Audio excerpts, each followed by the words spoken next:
The Bucks are absolute favorites to win the East, and they should be, but everyone thinking Giannis Antetokounmpo is just guaranteed to even make the finals is dead wrong.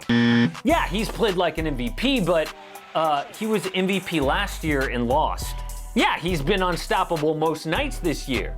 Most nights, he's been shut down by the Sixers, Heat, and Raptors, three of the biggest threats. Yeah, the Bucks need to keep Giannis. They need to win. And that's what the Cavs had with LeBron James in 2009, and we all know what happened. In this fall, I'm going to take my talents to South Beach. If Giannis and the Bucks lose, it could change the entire league and send him to another team to win a title. And if they lose, it'll be to one of these four teams in the playoffs. In this video, we're gonna rank the teams that could take down the Bucks in the Disney World bubble to figure out who's the biggest threat to an early Bucks exit. Hey, it's Casey, it is AM Hoops. It is another week of 5 videos per week.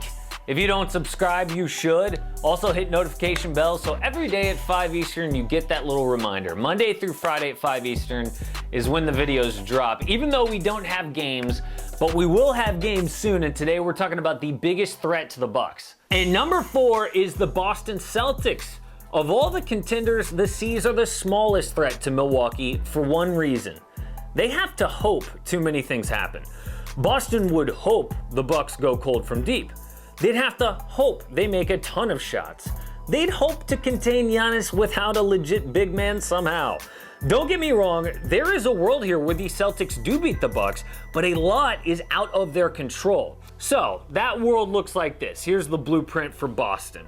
Since they can't go one-on-one with Giannis, they double him and leave guys who can't shoot that well open. So like a Brook Lopez or a Pat Connaughton or a Dante DiVincenzo, and hope those guys don't make shots. While the Bucks go cold from deep, hopefully the C's get hot. And finally, the C's stars shine. It could happen. Kemba Walker had a 40-point game against the Bucks this year. Jason Tatum looked like a superstar at times. Jaylen Brown was almost an all-star. Should have been. But all of that happening in a 7-game series will not happen for the Celtics, and here's why.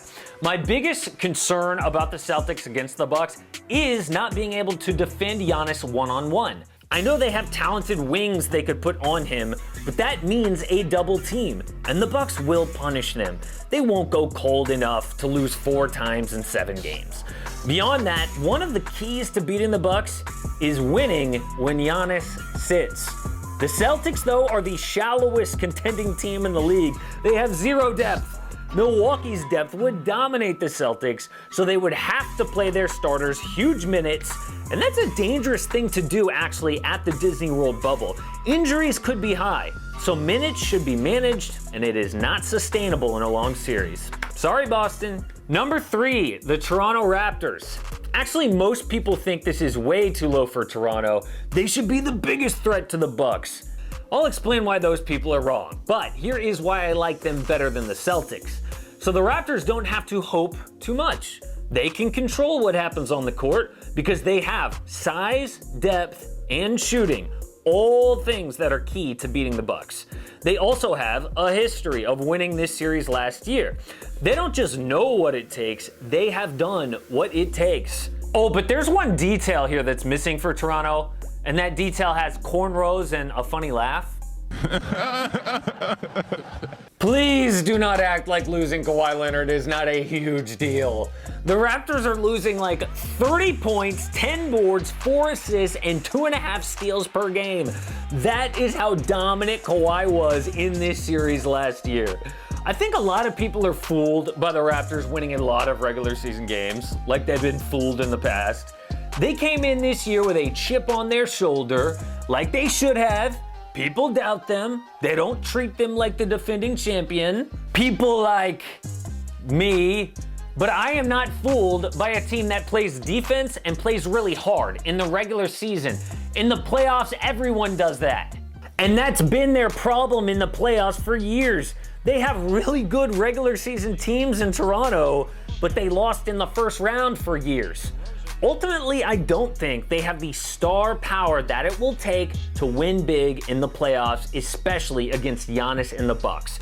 If the Raptors could combine their strengths with the Celtics, maybe you'd have something. The number 2 threat to beat the Bucks is the Miami Heat. Another team a lot of people have at number 1, and it makes sense.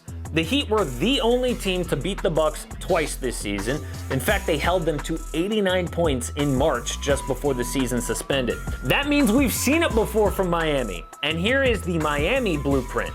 So defending Giannis, you need Bam Adebayo to have a great series against the Greek Freak in the paint and force him to take jumpers.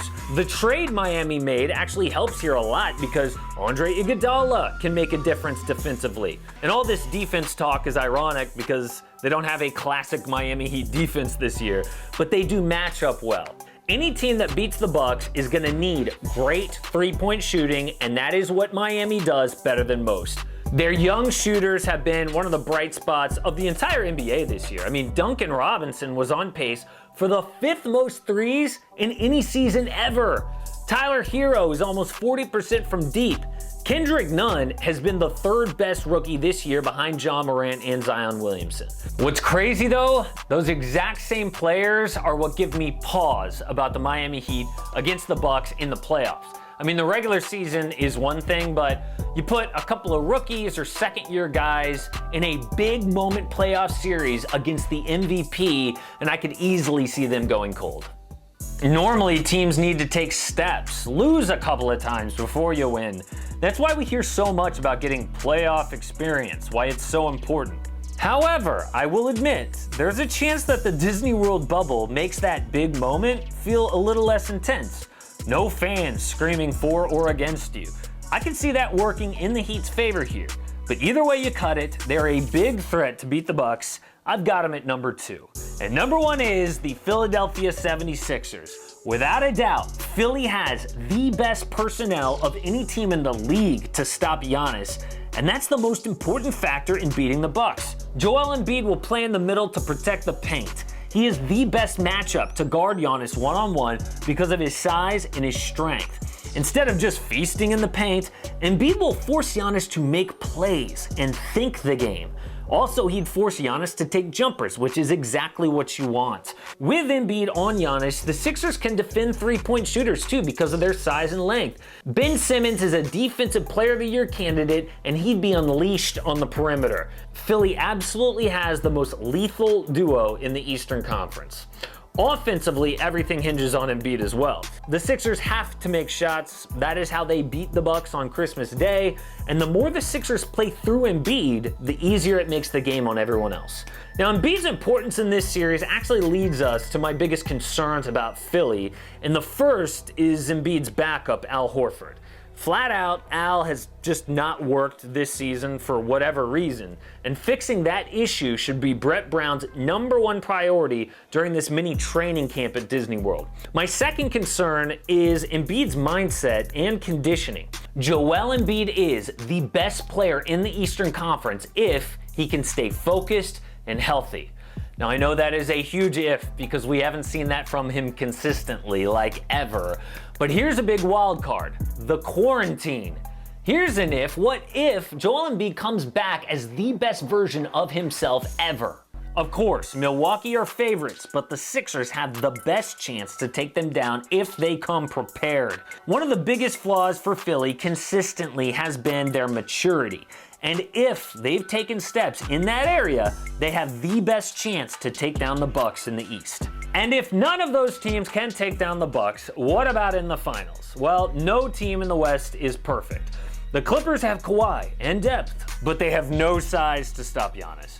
The Rockets have the three-point shooting, but they play the smallest ball style ever. I think the Lakers have the best chance out of any team in the West to stop the Bucks. Of course, the Lakers don't shoot the three ball well. Again, no team here is perfect, but they have the best chance to slow down Giannis. Anthony Davis could play Giannis one-on-one, or they could build that wall that Toronto used last year. On offense, the Lakers have multiple ways to score. They're good enough from downtown. The Anthony Davis-LeBron James pick and roll, though, is lethal, and LeBron or AD could go ISO. Finally, the Lakers have a lot more experience. The Bucks hadn't been to the finals since 1974. The Lakers have LeBron, Danny Green, Dwight Howard, JaVale McGee, Quinn Cook, Rajon Rondo, all guys who have been to the finals. All but Dwight have won a ring. The Bucks are under a ton of pressure here with Giannis maybe leaving, and that might crack an inexperienced team. I would favor the Bucks against any of those Eastern Conference teams that we mentioned, but they are not guaranteed a title just because they have an MVP and they win a lot of regular season games. Ask the Warriors that. There is a lot on the line here for the Bucks and a lot of teams standing in their way. Support AM Hoops and click subscribe. Don't miss a daily NBA video.